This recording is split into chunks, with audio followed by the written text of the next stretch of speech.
ഞാൻ അധികം സംസാരിക്കുന്നില്ല. ഇപ്പം ഞാൻ ഓർക്കുന്ന ദിവസം എൻ്റെ റിട്ടയർമെൻറ്റ് ദിവസമാണ്.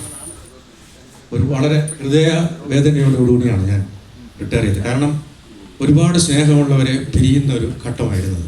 പലരെയും കാണുന്നില്ല. പിന്നെ കൂടെ വർക്ക് ചെയ്ത പലരും നമ്മുടെ പോയില്ല. കൂടെ വളരെ സ്നേഹം തന്ന ഒരുപാട് പേരുണ്ട്. നമുക്ക് ജ്യേഷ്ഠനെ പോലെ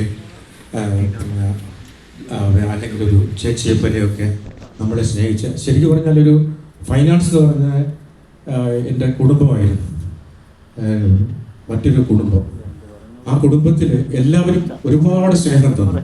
പക്ഷെ എനിക്കൊരു ദുഃഖമുള്ളത്, അതേപോലുള്ള ആ സ്നേഹം തിരിച്ചു നൽകാൻ എനിക്ക് തോന്നുന്നു എനിക്ക് കഴിഞ്ഞിട്ടില്ലെന്ന് തോന്നുന്നു. ഇപ്പോൾ ഞാൻ റിട്ടയർ ചെയ്തിട്ടൊരു വ്യാഴവട്ട കാലമായി.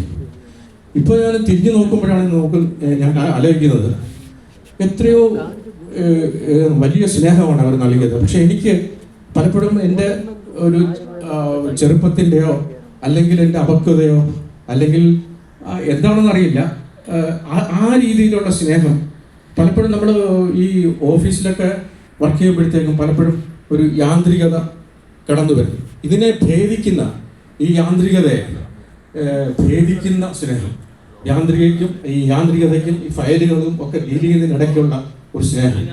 ഉദാഹരണത്തിന് ഞാൻ പേര് പറയുന്നില്ല. അപ്പോൾ എൻ്റെ ഒരു സെക്ഷൻ ഓഫീസർ ഉണ്ടായിരുന്നു. അദ്ദേഹം ഒരു ജ്യേഷ്ഠനെ പോലെ ആയിരുന്നു. അപ്പോൾ അദ്ദേഹം ഇന്ന് വന്നിട്ടില്ല. അദ്ദേഹം ജ്യേഷ്ഠനെ പോലെ ആയിരുന്നു. ആ ജ്യേഷ്ഠൻ്റെ സ്നേഹവും ജ്യേഷ്ഠനെ പോലെ ഞാൻ പലപ്പോഴും തെറ്റ് ചെയ്യുമ്പോഴും ഉഴപ്പുമ്പോഴും ഒക്കെ എന്നെ ശകാരിക്കുകയും ചെയ്യുമായിരുന്നു. അതിനിടയ്ക്ക് ഞങ്ങൾ സാഹിത്യം പറയും, പ്രതിവേദ പുസ്തകം വായിച്ചെന്ന് പറയുമ്പോഴത്തേക്കും പുള്ളിക്ക് ടോപ്പിക്ക് മാറ്റുമ്പോൾ